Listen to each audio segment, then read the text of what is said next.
Doctor साहब, अगर biopsy कर दी तो ये कैंसर फैल जाएगा। ये एक सबसे बड़ा मिथ है भारतीय जनता में और इवन इंटरनेशनल पॉपुलेशन में भी। देखिए, सबसे पहले ये समझते हैं कि बायोप्सी करनी क्यों है। बायोप्सी का मतलब होता है जो भी ट्यूमर है या जो भी एबनॉर्मल टिश्यू है आपके शरीर में या किसी ऑर्गन में, उसका एक छोटा सा टुकड़ा निकाला जाता है जिसे माइक्रोस्कोप में पैथोलॉजिस्ट देखकर बताता है कि ये क्या बीमारी है, क्या ये कैंसर है या ये कैंसर नहीं है। अगर कैंसर है तो किस तरह का कैंसर है, कितना एग्रेसिव कैंसर है। अगर कैंसर नहीं है तो क्या बीमारी है। इससे हमें बहुत इंपॉर्टेंट इंफॉर्मेशन मिलती है आपके इस ट्यूमर, इस एबनॉर्मल टिश्यू के बारे में, जिसका हम आगे ट्रीटमेंट प्लान बना सकते हैं बायोप्सी के आधार पर। तो बायोप्सी करना कब जरूरी होता है? देखिए, ये डिसीजन आपका जो ट्रीटिंग फिजिशियन है, जो ट्रीटिंग सर्जन है, उसके हाथ में होता है। कई बार हमारे स्कैन्स पे क्लियरली पता चल जाता है कि ये जो एबनॉर्मल टिश्यू दिख रहा है ये कैंसर नहीं है या इसके कैंसर होने की संभावना ना के बराबर है, फिर हम बायोप्सी नहीं करते हैं। कभी कभी स्कैन्स पे क्लियर हो जाता है कि ये तो ट्यूमर ही है, इसकी बायोप्सी करने की जरूरत नहीं है, इसको निकालना पड़ेगा, जैसे कि किडनी ट्यूमर्स। किडनी ट्यूमर्स में आमतौर पे बायोप्सी की जरूरत नहीं पड़ती क्योंकि सीटी स्कैन्स और एमआरआईज इतने सेंसिटिव होते हैं कि किडनी कैंसर्स को इन स्कैन्स के बेसिस पर ही डायग्नोज किया जा सकता है। इन कंपैरिजन बहुत सारे ऐसे ऑर्गन्स हैं जिनमें अगर कोई गांठ बन रही है, कोई एबनॉर्मल टिश्यू दिख रहा है, तो उनका ट्रीटमेंट स्टार्ट करने से पहले, उनको ऑपरेशन करने से पहले हमें बायोप्सी की जरूरत पड़ती है। जैसे कि प्रोस्टेट, जैसे कि यूरिनरी ब्लैडर। इन ऑर्गन्स में हमें बायोप्सी की जरूरत होती है इससे पहले कि हम कोई ट्रीटमेंट ऑफर करें या कोई सर्जरी ऑफर करें, क्योंकि कई बार ये दिखने वाली छोटी मोटी गांठें कैंसर नहीं भी होती हैं।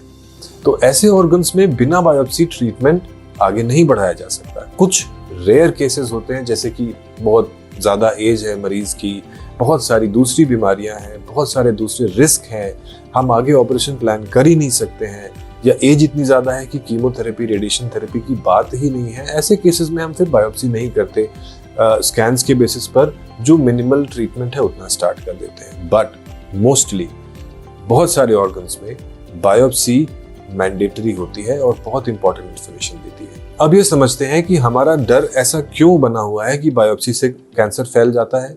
देखिए, लोगों को ये लगता है कि हम जब कोई टुकड़ा निकालते हैं ट्यूमर में से तो उसके सेल्स स्प्रेड हो जाएंगे। अब मैं इसको आपको डिटेल में समझाता हूँ। जब भी किसी ऑर्गन की बायोप्सी की जाती है, इस चीज का खास ध्यान रखा जाता है कि उस ट्यूमर से निकलने वाले सेल्स आसपास के ऑर्गन्स में या बायोप्सी के ट्रैक्ट में स्पिल ना हो। इसके लिए जो बायोप्सी की नीडल्स होती हैं वो स्पेशली डिजाइंड नीडल्स होती हैं। इसे हम कोएक्सियल बायोप्सी कहते हैं। इसका मतलब ये होता है कि एक नीडल, हॉलो नीडल, ट्यूमर के सरफेस तक पहुंचती है। उस हॉलो नीडल के अंदर से बायोप्सी लेने वाली नीडल जाती है, छोटा सा पीस ट्यूमर का पिक करती है और वापस उस हॉलो नीडल के अंदर आ जाती है। अब ये हॉलो नीडल, जिसने की ट्यूमर से कोई कॉन्टैक्ट नहीं किया है, पूरी की पूरी बाहर आ जाती है। तो ये कोएक्सियल बायोप्सी टेक्निक कहलाती है।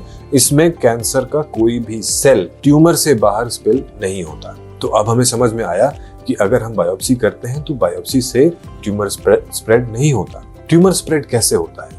कैंसर आज की डेट में भी एक बहुत भयंकर बीमारी मानी जाती है, क्योंकि अगर इसकी डायग्नोसिस में जरा भी लेट होता है तो ये कीमोथेरेपी, रेडिएशन थेरेपी, सर्जरी, इन सब के दायरे से बाहर निकल जाती है और इसका कोई ट्रीटमेंट नहीं होता। ये बाहर कैसे निकल जाती है? जब भी कोई ट्यूमर, कैंसर का ट्यूमर बनता है, उसके अंदर ब्लड सप्लाई बहुत ज्यादा बढ़ने लगती है। वो अपना खाना खुद, अपना फूड, न्यूट्रिशन, वो ट्यूमर खुद ब्लड से एब्जॉर्ब करना शुरू करता है और ग्रो करने लगता है एक अनकंट्रोल्ड मैनर में, आसपास के ऑर्गन्स को प्रेस करने लगता है। इस कैंसर की एक टेंडेंसी होती है कि ये अपने सीड्स उसी ब्लड स्ट्रीम में धीरे धीरे शेड करने लगता है। ये जो सीड्स हैं, ये ब्लड स्ट्रीम से बॉडी के दूसरे ऑर्गन्स में पहुंच जाते हैं। इसे हम मेटास्टेसिस कहते हैं। कैंसर से होने वाली डेथ्स मोस्टली मेटास्टेसिस से रिलेटेड होती हैं। ये जो कैंसर का स्प्रेड है, ये तो कैंसर का नेचर है, ये बायोप्सी से रिलेटेड नहीं है,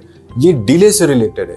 अगर इस कैंसर के ट्यूमर को हमने छोड़ दिया, कुछ नहीं किया, तो ये स्प्रेड जरूर करेगा। बायोप्सी से तो स्प्रेड नहीं करेगा, लेकिन अपने नेचर के कारण ब्लड स्ट्रीम में सीड्स छोड़कर ये कैंसर स्प्रेड जरूर करेगा। कुछ मिरेकल्स, कुछ चमत्कार हमने देखे हैं, सबने देखे होंगे कि ट्यूमर था, स्प्रेड नहीं किया, होते हैं। बट मोस्टली अगर किसी ट्यूमर में कैंसर होने का डाउट है, ये कैंसर स्प्रेड होके दूसरे ऑर्गन में फैल सकता है और इसका रिस्क बेसिकली किस ऑर्गन का ट्यूमर है, वो कितना एग्रेसिव ट्यूमर है, इस पर डिपेंड करता है।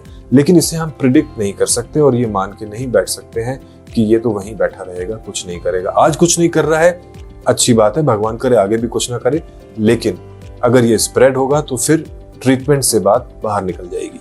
तो आज हमने ये समझा कि बायोप्सी हम किस तरह से करते हैं, किस तरह से बायोप्सी नीडल इस चीज को इंश्योर करती है कि कैंसर सेल्स ट्यूमर से बाहर स्पिल ना हो, और किस तरह से कैंसर स्प्रेड अपने नेचर के कारण होता ही है, डिले के कारण, बायोप्सी के कारण नहीं। तो अगर आपके फिजिशियन ने या सर्जन ने किसी भी ट्यूमर की बायोप्सी रिकमेंड करी है तो वो बायोप्सी कराने से हमें बहुत इंपॉर्टेंट इंफॉर्मेशन मिलती है और उससे हमें घबराना नहीं।